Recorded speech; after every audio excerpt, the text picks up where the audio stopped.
Hang on, I'm going to stop you right here. If you are new to making body butters and you don't take a second, just a few minutes maybe at most, just to listen to what I have to say about making them for the first time, you're about to waste a lot more money and a lot more time than you need to. Without exaggerating to any extent, I can say that I've made probably somewhere like several thousand body butters, probably over like 10,000. So I have had several hours just sitting here whipping these demons, enough to have tussled with them quite a few times. So I learned on my own with nobody to tell me. I'm going to tell you 5 things that I wish that somebody would have taught me and told me about body butters. So the first one is that they take several hours to make. If you are going to be making body butters, you need to have a time commitment. You need to at least be able, and money also, you just can't skip around that. You're going to waste a little bit of money in the beginning. Hopefully this video will make it so that that loss is minimal when it comes to your capital. But you are going to be spending, at least for one batch at a time, a minimum of 24 hours making your first butter. Now, I know that sounds crazy. You don't need to necessarily be sitting there making it, actively whipping for 24 hours, but you need to have a basically time spent of when you first make the butter, from that first for those first 24 hours for when you make it. Your active time making this should be about, like, I'd say like anywhere between like 15 to 30 minutes, depending on exactly what you do. But the rest of the time is because these hard butters, they're usually hard butters that you start with. It's basically just like air added to solid oil. And so it needs time to set to see what the final texture is going to be. In the beginning, they're typically runny and very loose. They don't really set or hold shape. They're not pipeable yet.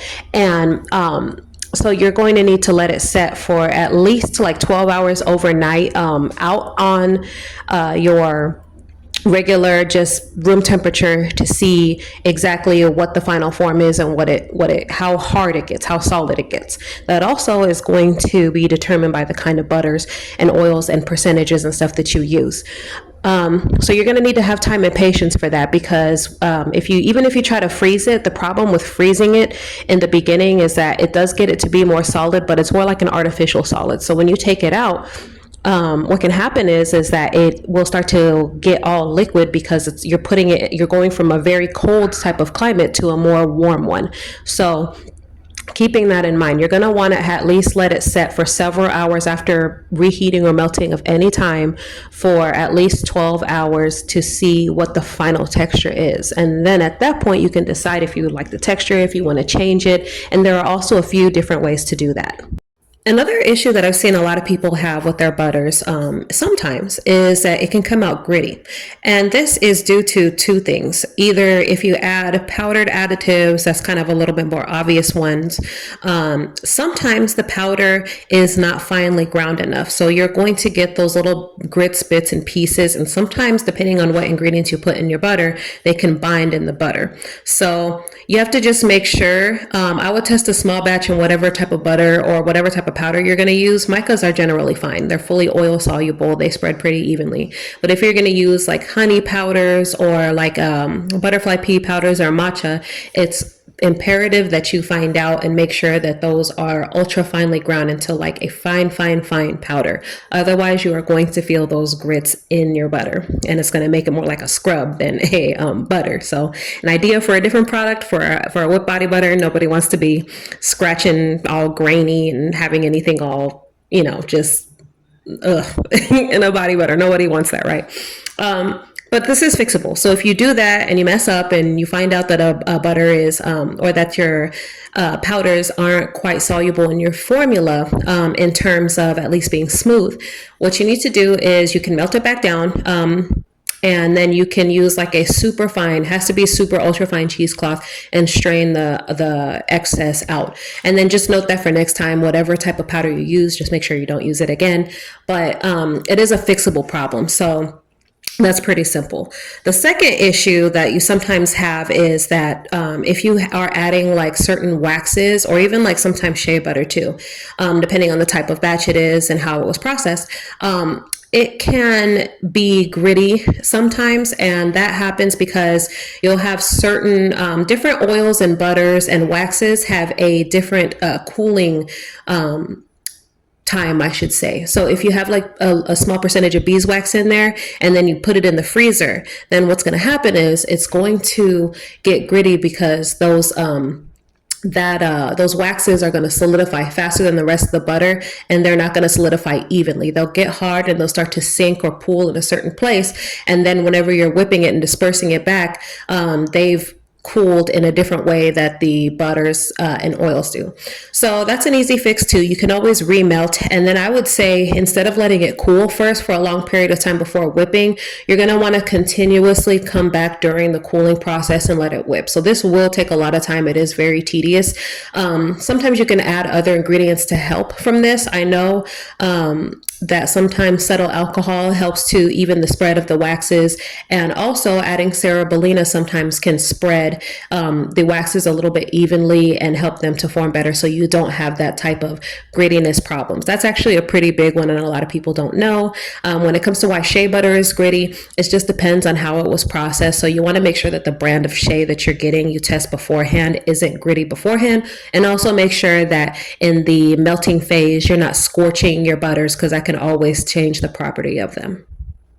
Another thing with butters is making sure that you get the right type of texture, right? Sometimes you want it a little bit more, sometimes you want it super light and fluffy that like melts immediately upon contact. And other times people want it like a little bit more firm and kind of more like a solid butter than they do like a super light and fluffy one. This is going to determine, what's going to determine the texture of your butter is going to be the types of butters you use first of all. Okay, so there's harder butters like cocoa and kokum butter. Mango can be in the middle. It can be soft or hard depending on your vendor. Shea is a soft butter.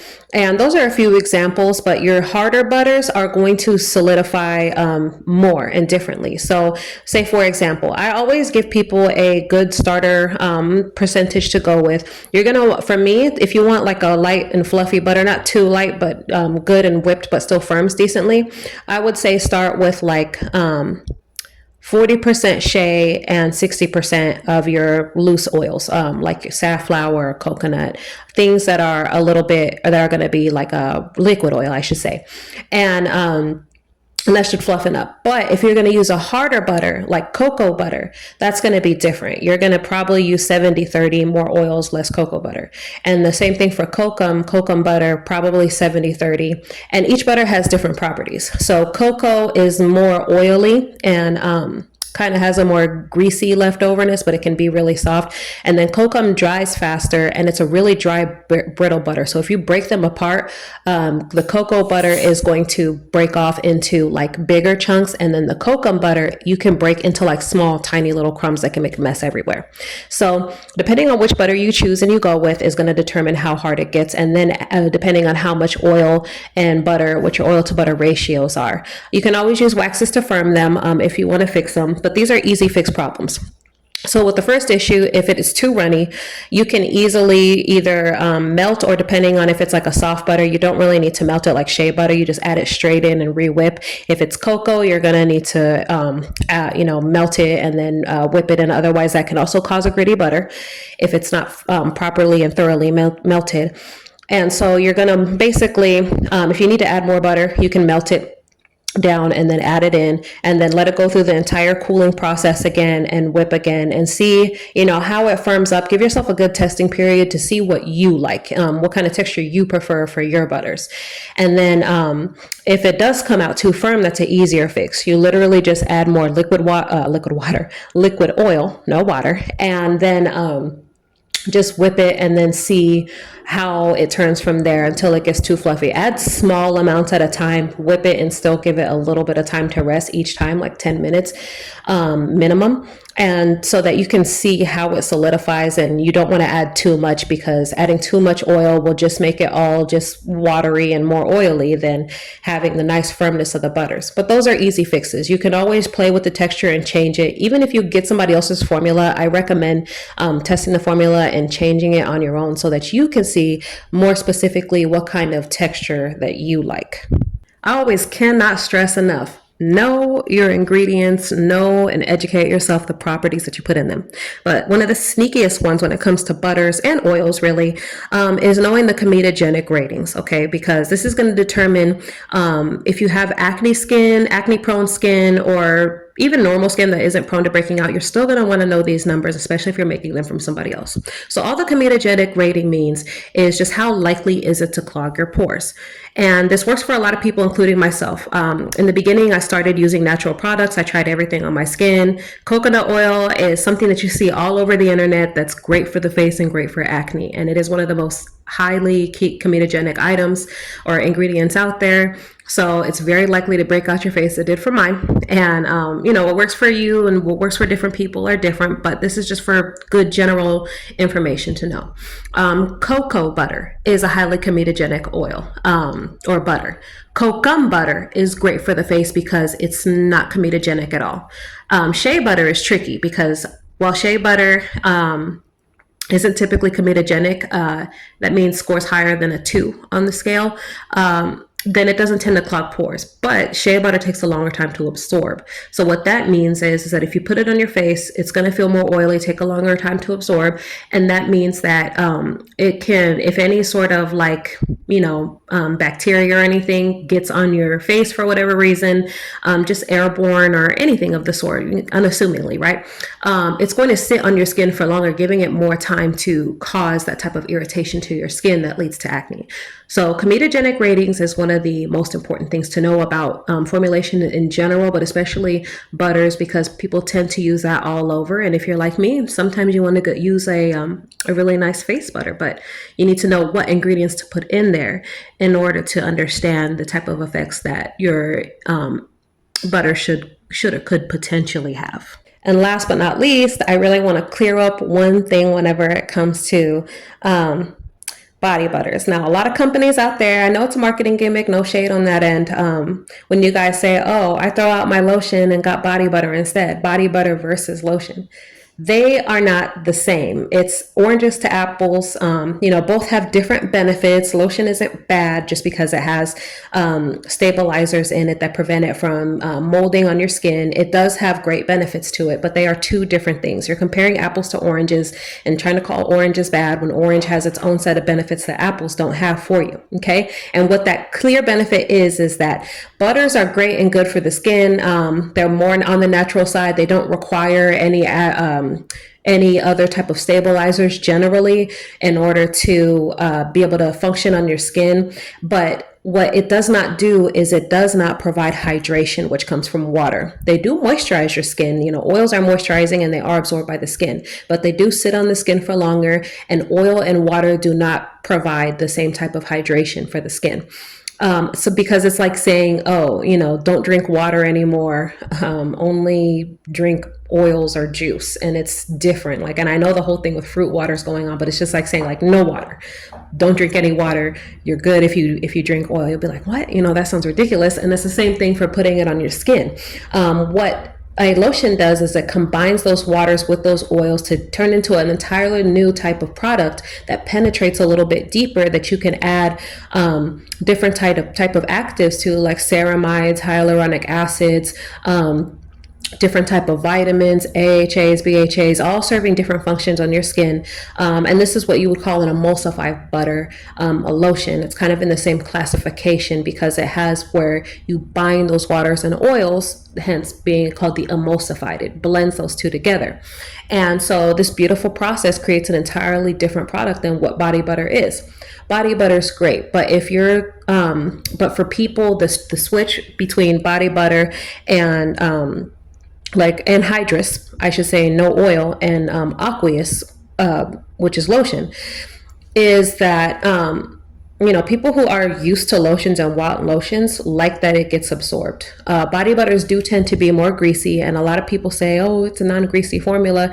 It's still greasy and oily. You know why? Because all it is grease and oil, and it may absorb quicker, which gives it the illusion that it may not be as it may not feel as oily, but you're putting oils on your skin, so it's going to be oily. That's the inherent cause of body butters. As to where you have water for the majority, water takes up at least 60 to 65% of your formulation when you have body butter, when you have emulsified butter. So therefore, it's different, and those waters are going to absorb into your skin.